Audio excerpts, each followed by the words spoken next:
Hey, Montel Williams here. Look, I've got some incredible news to share with you. I want to tell you about my brand new book that's coming out that's called The Sailing of the Intrepid.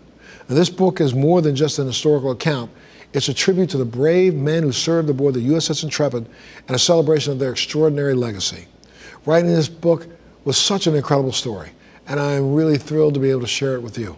So don't wait to grab your little piece of history. The book is available right now to order. You can go to montelmedia.com, and you can even get a limited autograph signed copy. Now, thank you so much for your support. I can't wait for you to read this incredible story of the sailing of the Intrepid. I'll see you on the pages.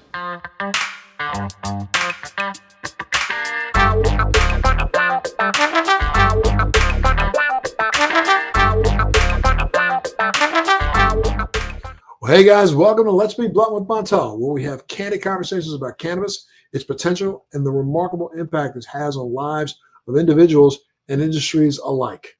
I'm your host, Montel Williams, and today we have a truly inspiring and inspirational guest whose story exemplifies the resilience, innovation, and the profound healing potential of cannabis medicine. Mike Robinson, founder of the Global Cannabinoid Research Center, CEO of Nanobols Corp., and a multi-time cancer survivor, is here with us today. His expertise in cannabinoid research and his dedication to helping patients globally make him a leader in the field of cannabinoid medicine.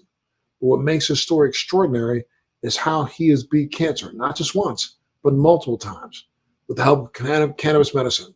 He's here to share his incredible story and the groundbreaking research he's spearheading in cannabinoid science.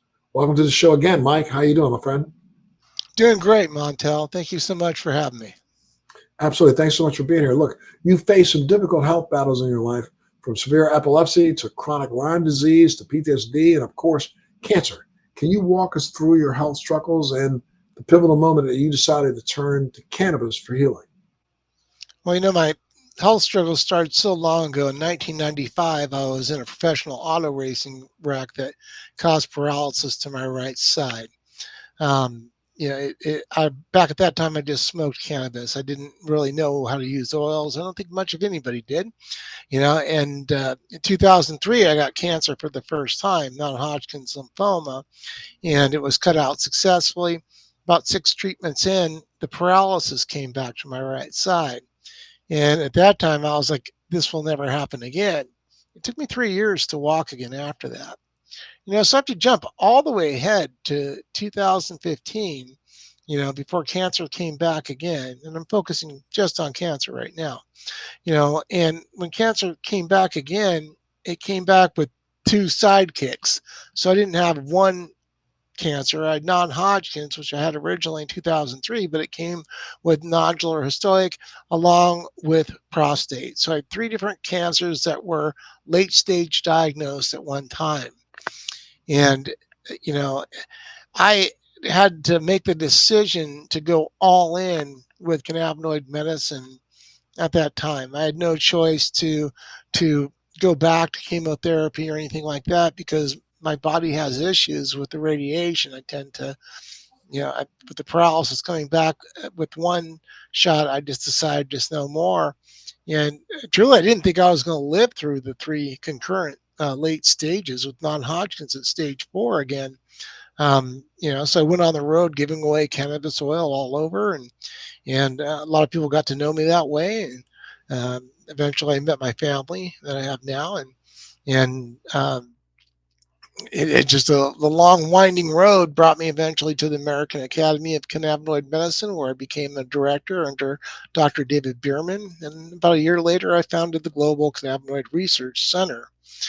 So along the way, I had chronic Lyme disease that kept going over a 2-decade period of time. I had IV treatment and all these different treatments and so many different problems from Lyme's.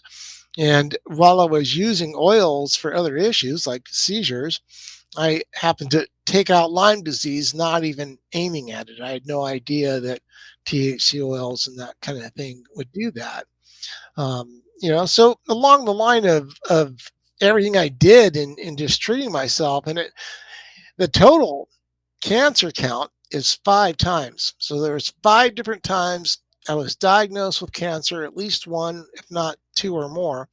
And and then beat it. With the most recent one being in December of 2022, being diagnosed with a recurrence of non-Hodgkin's. I spoke with you in March of 2023 while I was in that battle. And I had non-Hodgkin's, I had mesenteric mass, and an osteosarcoma to the femur. So 3 different cancers again, but I just kept fighting. And, I have to thank you, Montel, because in that video I did with you in, I think, March of 2023, you stated that all universities should be studying me. And I used it. After I went through a pretty hard time over the past couple of years trying to get out of this cancer battle, continually seeing PETs that should have exited me, I contacted UCLA and I let them know. I was on Montel Williams' show about cannabis and cannabinoid medicine. And he said every university should study me. And they're like, well, we want to see it. I let them see it. And I got into UCLA. And that's how I got exited from cancer treatment in just February of this year. They looked at my records and they said, you've beat all cancers. We're unable to stage any of the prior cancers throughout the last 2 years.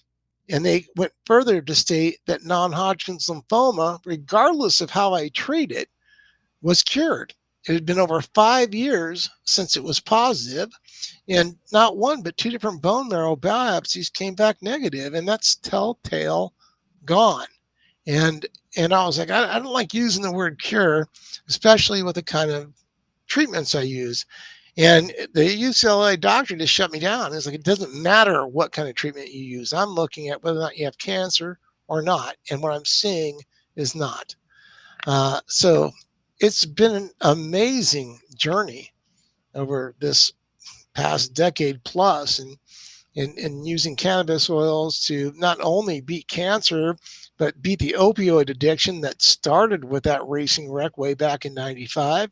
I was able to get through this last 2 years of fighting cancer without taking more than like a half tab of a lowest level opioid at night for pain. I never had a dependence or anything because of cannabinoids. So it's just been amazing to watch weed, cannabis, something that we used to spin and roll up and hide to smoke, become so mainstream, and to see these abilities. It's absolutely phenomenal, Mike. I mean, and what's even more staggering is, again, that you did this without utilizing any traditional pharmaceutical interventions, right? Completely. Absolutely none. After the 2003 cancer treatment caused my right side to become paralyzed again, I just said no more. So absolutely zero radioactive treatments. All oncology did or has done over the last 2.5 years is just follow me and do the what's been your experience like? What's your experience been like navigating the healthcare system, especially trying to get physicians to take cannabis seriously? Well, depending on the doctor, doctors are all different. They're people, and depending on how open-minded the person was, I had very receptive responses. Like my primary care doctor, for example, she is sold 100% on cannabis. And when I first met her, she just was shutting down medications I took and everything because I use cannabis. And so in 8 years' time, a complete reversal from that doctor. And now every doctor she talks to and sets me up with, she talks to and lets them know, he's the founder of the Global Cannabinoid Research Center. He uses oils and formulations. This is what he does. And so now the reception is very well. The reception from UCLA was beautiful. They sat and listened to me with open ears. But the local cancer treatment center did not. Cannabinoid was misspelled. ECS had question marks after it. What I found was I was working in a system that did not understand what I do. Well, tell me a little bit about, what's this experience been incredible. And, tell us about your work with the Global Cannabinoid Research Center. The Global Cannabinoid Research Center, I found it on a whim as I left the American Academy of Cannabinoid Medicine at the end of 2018, so about 7 years ago. About 2 years ago, I started the process of merging it into Nanobolts Corporation, which is a California corporation, does nanotechnology. And I did that to privatize, so I could use all the different things I made and all the different R&D I've done and bring it forward as medicines and products. So Nanobolts Corporation, which owns GCRC, Global Cannabinoid Research Center, has multiple different registered trademarks, 7 on pharmaceuticals, 8 on what we call our nano essentials. And these are brands we're getting ready to bring to the market. We're looking for the funding now to do that, and we possibly will be able to do that just by offering some of our pharmaceutical prototypes along with a registered trademark to the pharmaceutical industry. What I work on are endocannabinoid system therapies. Way different than what I see pouring into my email on CBD. I'm seeing so much CBD research to move CBD into the pharmaceutical world, but what I'm not seeing are therapies that are aiming at the ECS to cause certain things. So one of the announcements I had earlier in the year was on Prevent. And Prevent has gotten its registered trademark. It is a formulation that basically prevents the enzymes, MAGL, FAH, from chewing up our endocannabinoids, allowing endocannabinoids to do their job. And what I found is in cancer treatment, with a lack of knowledge of the endocannabinoid system, products that actually aid it are imperative. So I have 2 stars of the show. One is Prevent. Another one's called Therminoids. Both of those are straight at oncology medicine. I also made Nano Skin and Nano Hair. They both got their registered trademarks for skin and hair growth for oncology patients that are gaining treatment. So we have to keep in mind, a lot of people are not going to go after a plant or plant extract. They've got their own belief system, and their belief system is to go after what's kept people alive, chemotherapy, radiation, and they're going to go after these things. So I believe that we should support them with what we know works. We know certain nanotechnology solutions can work to make hair grow back. We know the same thing goes for protecting the skin. So what I look at is how can we support oncology medicine with products that will help people. And these products, of course, have to be pharmaceuticals. And this is the idea of restoring balance to the endocannabinoid system. And by restoring that balance, you then actually help the body naturally prevent cancer cells from proliferating. Is that right? Exactly. And see, we find it to be in every infectious disease and almost every billing code. I've gotten to the point to where I don't really discuss too much what a patient might have or a person might have as the billing code. And I don't mean to minimize the medical system or healthcare system, but I sure feel like they minimized us for the longest time. So at this point that we know, we're at a point to where a lot of people know a lot about the endocannabinoid system and the healthcare system does not, and all these billing codes were diagnostics that we have, these things that are wrong with us. We look at all this emerging research, and then I look back to research from 1978, 75, 82. You can find so much research on what are now considered endocannabinoids that weren't considered until the system was discovered. And these are minor endocannabinoids. So what I find is that when we bring balance back to the system, actually allowing all the endocannabinoids to do what they're supposed to do instead of being blocked off, shut off, and that kind of thing, that the system itself will heal our body.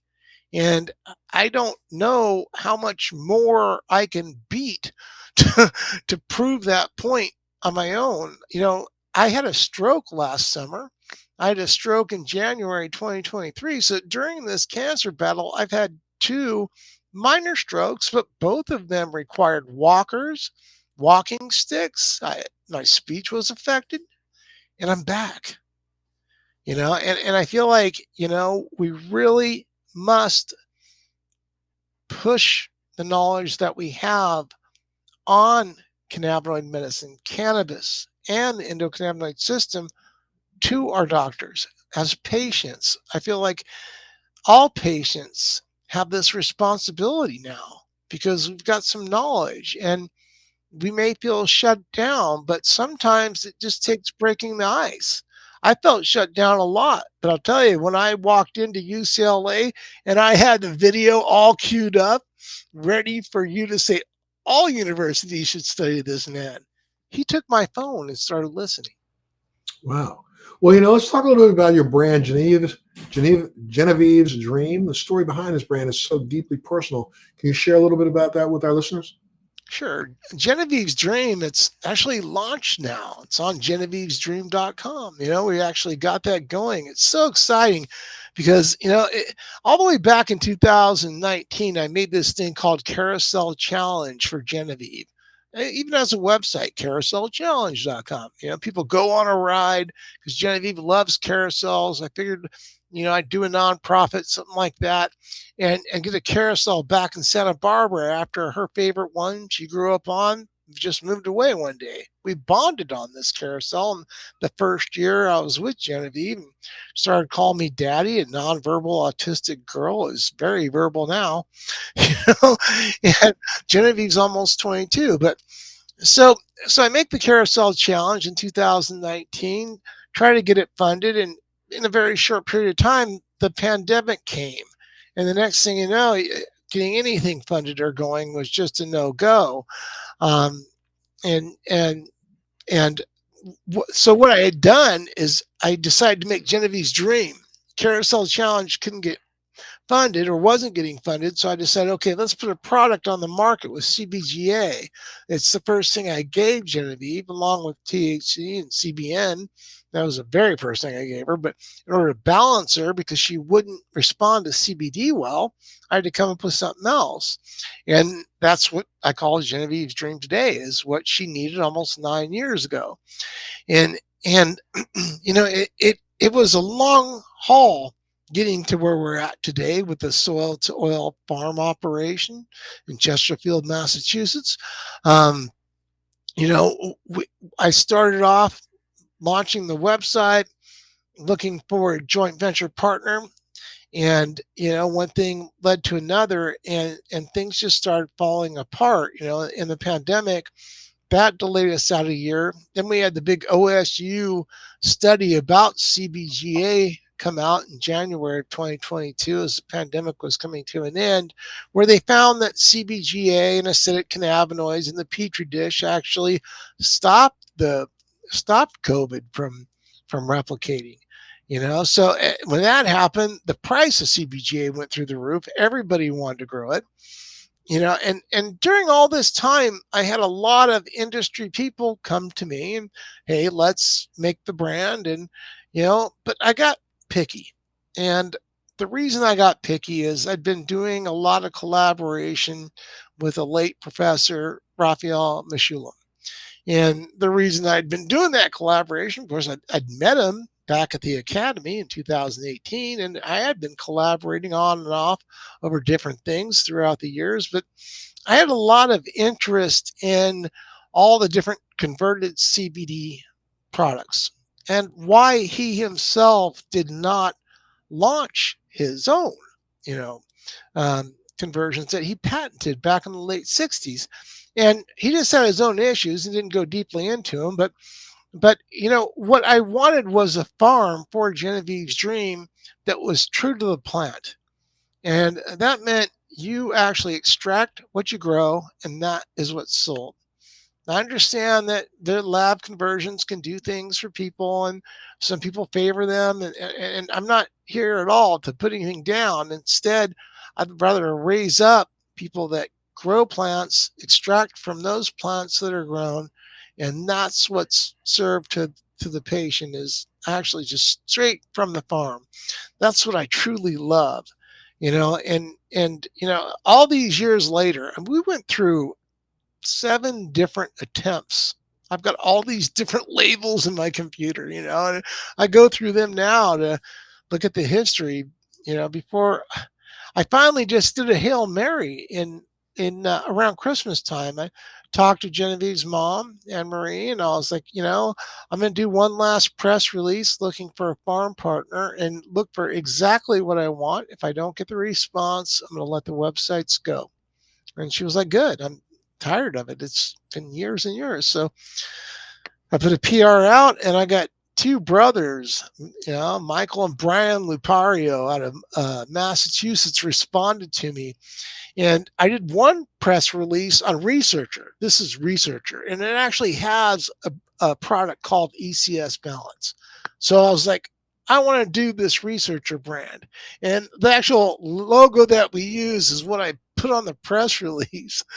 And I want to make a brand by the Researcher that's all about balancing the ECS. That's all it looks at, and at the same time, put Genevieve's Dream too. And we're doing it. We finally got Genevieve's Dream on the market. Talk about what sets Genevieve's Dream products apart. What sets them apart from others? What sets Genevieve's Dream products apart from others on the market is every single product in the brand has CBGA in it, the precursor molecule that, of course, makes THCA, CBCA, CBDA responsible for making over 100 other cannabinoids. So every product has CBGA in it. CBGA is what Genevieve responded to. They all have CBG as well. And what I find is that CBGA and CBG work very well for the large population that don't respond beautifully to CBD. And also for the people that do respond to CBD but want to go to that next step. We know that CBG actually has an affinity for the CB1 and 2 receptors. Thanks to Ethan Russo and his beautiful study on anxiety, we know that CBGA and CBG will do a lot of things to help kids like Genevieve. Well, she's almost 22 now, and people like me. There's a lot of people that are neurodiverse. Not all of them are nonverbal, and I have a problem with CBD where I get too revved up. That CBGA gives me energy and focus. And then I find combining them all together, and that's what Genevieve's Dream lead product is. It's called Sunshine, and it's CBGA, CBG, and CBD. So it's very unique. There's not another formulation like that on the market. And it's what I made Genevieve in 2016. And I think that's probably what makes it even more unique, because here I was, a compassion provider traveling the nation with multiple stage 4 cancers. I just met her mom, and we'd gone on a date, and then CBD's given and she doesn't respond well. She had a bad response, and I had to come up with something, and Genevieve's Dream was born. So here we are. It'll be 9 years later, come November of this year, that I made it for the first time, and I'm bringing it back to the market. Well, looking ahead, how are our pharmaceutical industries or pharmaceutical companies embracing what you've done? And what do you think the future of cannabinoid medicine is, in your opinion? Well, pharmaceutical industries, the industry in itself is so huge. But what I find is a lot of the big players are embracing what I call phytopharma. So what we're looking at are either something that comes from a plant or comes from a plant in one way or another, whether it's bent a little bit, tweaked a little bit, whether it's synthesized, you name it. It started off from a plant. This is an exact replica. That's phytopharma. What I find is that some of the big players are very interested. And that would include even GW Pharma. And, I had a lot of vision in this. When I created Genevieve's Dream in 2020, I also put in a trademark application for what I called Genevex, which is Genevex. So I saw everything going on with GW Pharma and their movement and jazz and all that coming together. And I got the registered trademark on Genevex, which we call GeneVex, but it's named after Genevieve. And I have approached GW since they paired up with Jazz Pharma, and Jazz now has Epidiolex, and asked them, you guys are coming to market with the CBGA. Do you have a name for it? No, they don't. Well, I have Genevex. Sounds a lot like what they got rid of, but it's CBGA. So they were very open. I've been talking to acquisition people regarding that and just holding on to it until the value is what I want it to be. So I see a beautiful future for many that are geared towards phytopharma, whether they're creating something with CBD in it. And I see an even bigger picture for ECS medicine. And I think that has really been left out of the industry a lot. The industry is focused on cannabinoid medicine. And when it comes to ECS medicine, there's various different things like endoalkaloids. There's all kinds of things that allow our endocannabinoid system to function and work better. We've even found in recent studies that just came out in the last week that amitriptyline actually helps balance the ECS. I couldn't believe it. Actually reduces pain.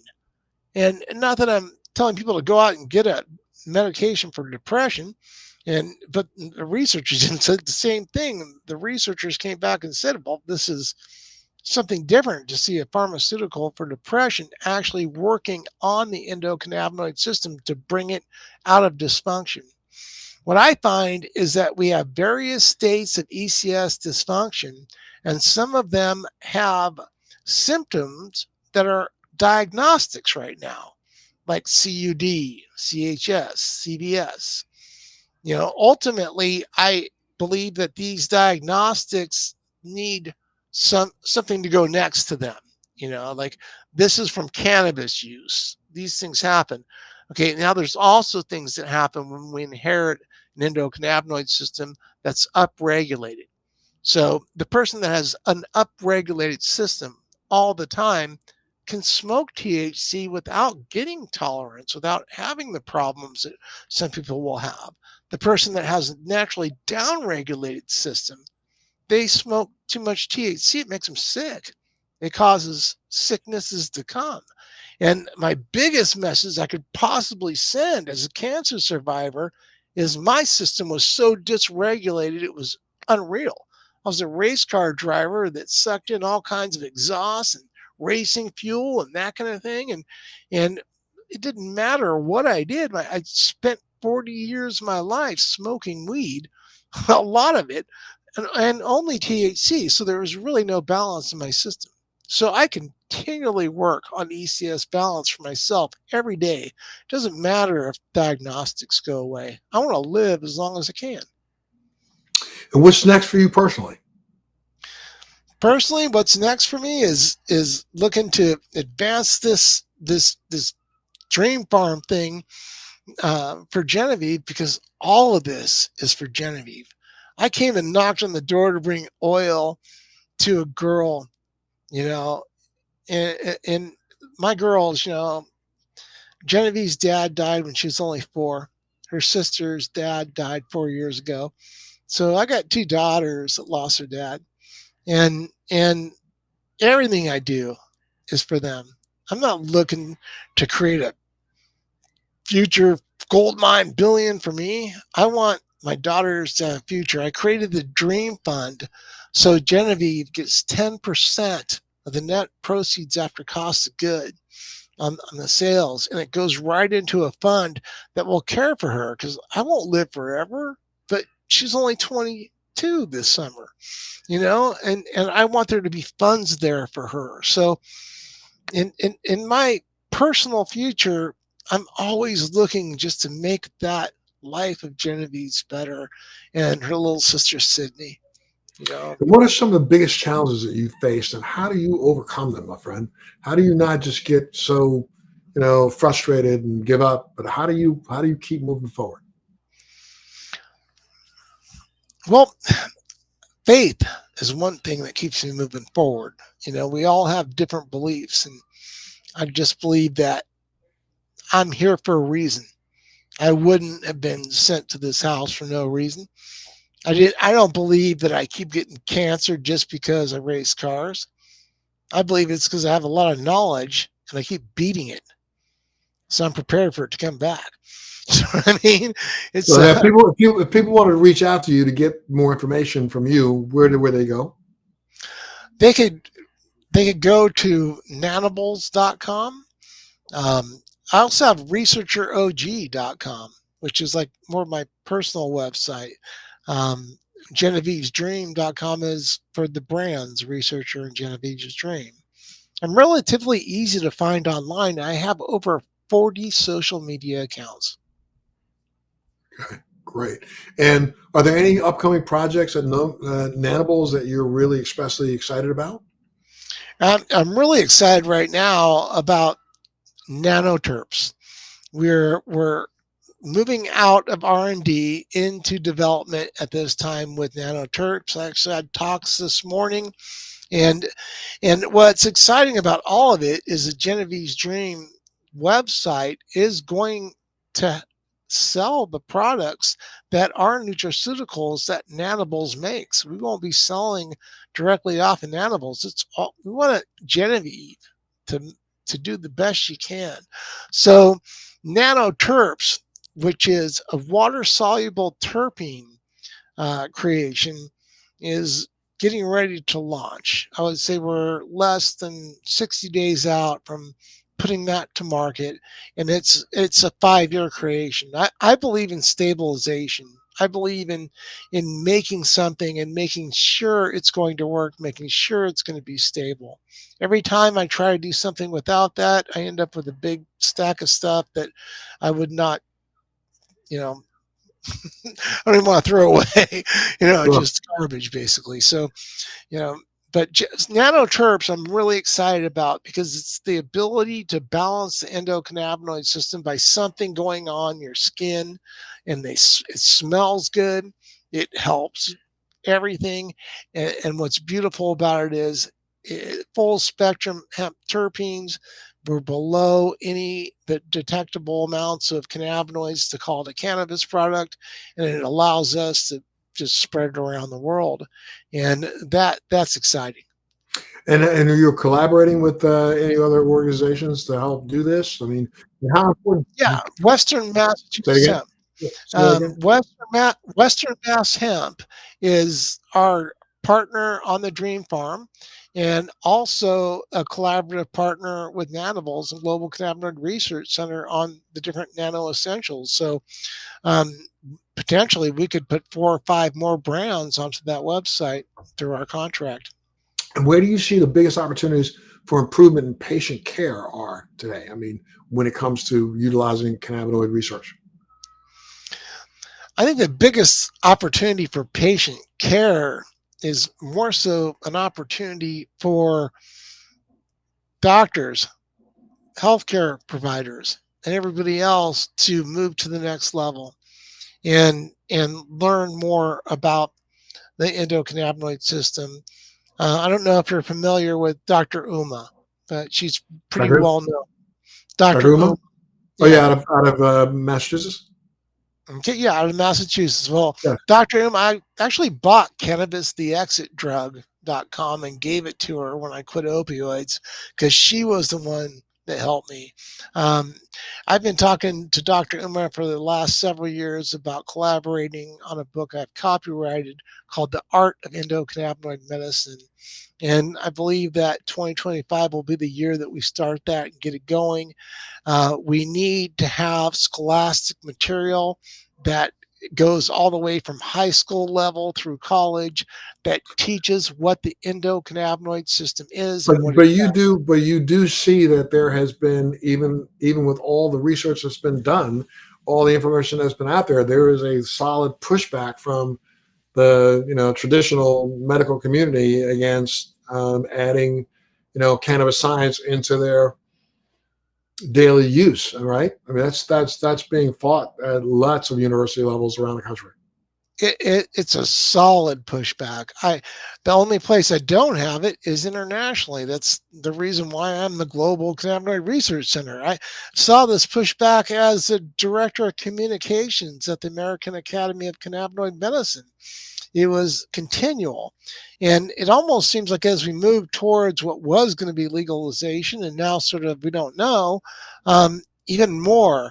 And I'm seeing all this negative research left and right coming out against cannabis without addressing the issues that actually cause it. And it's not cannabis, it's the endocannabinoid system being imbalanced. We have endocannabinoids that actually scrub clean our receptors. Just like we have an anandamide that lands on the receptor, there's an endocannabinoid called OAEA, which is the opposite of an anandamide, and its job is to scrub that CB1 clean. So, for example, if you have a spike in OAEA, it's way up high, and you have very little anandamide, every time something lands on CB1, it's scrubbing, that's going to cause nausea. So when you think about this, that one endocannabinoid out of balance potentially causes the person to get sick. Now we're looking at diagnostics that don't match because it's not cannabis. We also had recent research coming out of just last week. I just pushed it up on the Global Cannabinoid Research page on Facebook yesterday that showed that alcohol use paired with cannabis use was causing the majority of the CUD diagnostics. And that's I think this is where we really need to look at the ECS, because the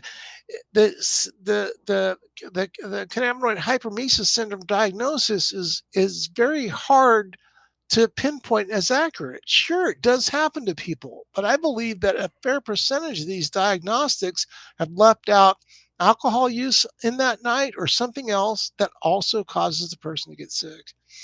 So what I believe in the serious future of cannabinoid medicine are ICD codes that actually are called ECS dysfunction. And because I believe they need to be there so much, I'm working on them. What is ECS dysfunction type this, type that? So we look at these endocannabinoid dysfunction types, and as I work on stuff, I'll pass them on to the big guys, that can get it done.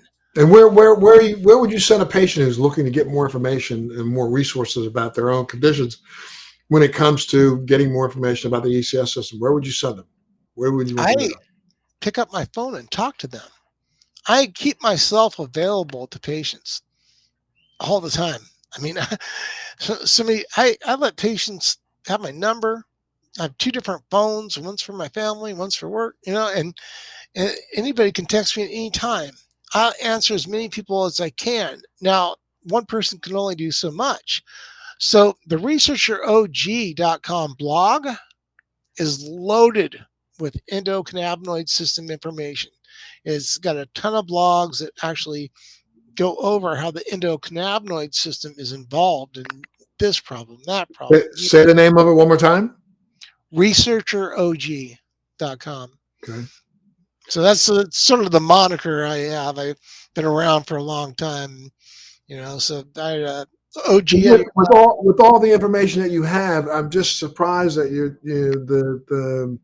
the legacy industry of doctors and things have not reached out to see if they could get any more information. Do you have a university that's getting ready to back you, or you have anything coming down the pike in the future that we could put out here right now so that people who have questions could reach out to? Well, I don't have any university people can reach out to, but I will say that I have been in talks with Southern Illinois University. I'm finding that the smaller universities are more apt to do something. But Montel, we're stuck right now with NIH funding frozen. Everybody's like, can't do anything. We can't go after that NIH funding. We can't do a project. And this is seriously affecting collaborations in the U.S. It's not affecting them outside of the United States at all. Wow. Well, my goodness, my friend, thank you for sharing such a powerful story and all your insights today with us, man. I mean, it's truly inspiring, and I'm so glad that you're out there doing what you're doing, because that's what will help us take us to the next level. If Well, for anybody, go ahead. Sorry. well, no, I appreciate you having me on. I sometimes feel like I need to get out into bigger platforms, and I appreciate you having me on yours, because I had somebody recently say, Mike, you need to do a TED talk. You need to get up and talk to a huge crowd of people and have it, out there. And one thing that's held me back is fighting cancer. I mean, it's one thing to go from my bedroom to my office and my office to, and it's another thing to go travel and do those kind of things. So now that I'm free and clear from cancer again, it's time, and with Genevieve's Dream, having the dream farm, I'm looking to do big media and tell this story, if I could, on Dateline. Anne Marie, Genevieve's mom, she wants to talk to People magazine. That's what she asks me all the time. Talking to people? Sure. Well, if anybody out there listening right now wants to learn more about Genevieve's Dream or Mike's research, you can visit genevievesdream.com. And if you're inspired by today's episode, don't forget to share it with someone that could benefit from Mike's story. And one more time, Mike, give them stats of where they can go to reach out to you. You can reach out to me on researcherog.com, my website there. I'm all over the place. I'm on Facebook with Researcher OG, Global Cannabinoid Research Center. Genevieve's Dream has 50,000 followers on Facebook, so it's pretty easy to find. I'm on Instagram. I'm on TikTok. I'm almost anywhere you go, you'll find me. So it's very, very easy to get a hold of me. You can even email me, 50kreasons@gmail.com. I make myself available. If you had to put a crystal ball on, what do you think the next year, next 3 years, next 5 years looks like when it comes to the legacy markets and doctors embracing more information about ECS and about what you're doing? I believe that we have a spread with both young and older doctors embracing. So you've got the older doctors that were more geared towards the hippie years, and I find that a lot of older doctors really are into ECS medicine and endocannabinoid medicine. And then I find the new age of doctors coming in. I do believe that over the next 3 to 5 years, we're going to see so many different IND applications, a lot of phase 0 approvals. We're going to see cannabinoid medicines and ECS therapies moving into phase trials. These things are going to happen.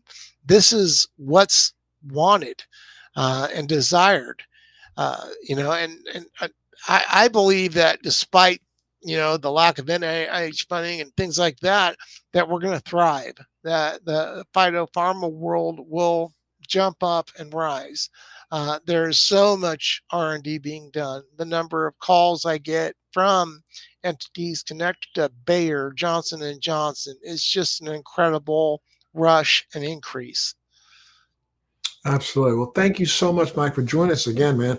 And we want to keep having you back. So, as much as anything you want to share, reach back out to us and let's get you back on in the future. Keep us updated on what's going on, and so that we can update our listeners. And I know that they really enjoy listening to you and using you kind of like as a repository to get more information about their own individual plights. And so I can't say again, thank you enough for what you do, sir. Make sure you take care of that family of yours. Take care of yourself, and congratulations on beating cancer again. Well, thank you so much. I'll tell you what, there's no better feeling in the world just to know cancer's gone. I bet for sure, my friend. Thank you so much for being a part of the show today, and thank you for tuning into this edition.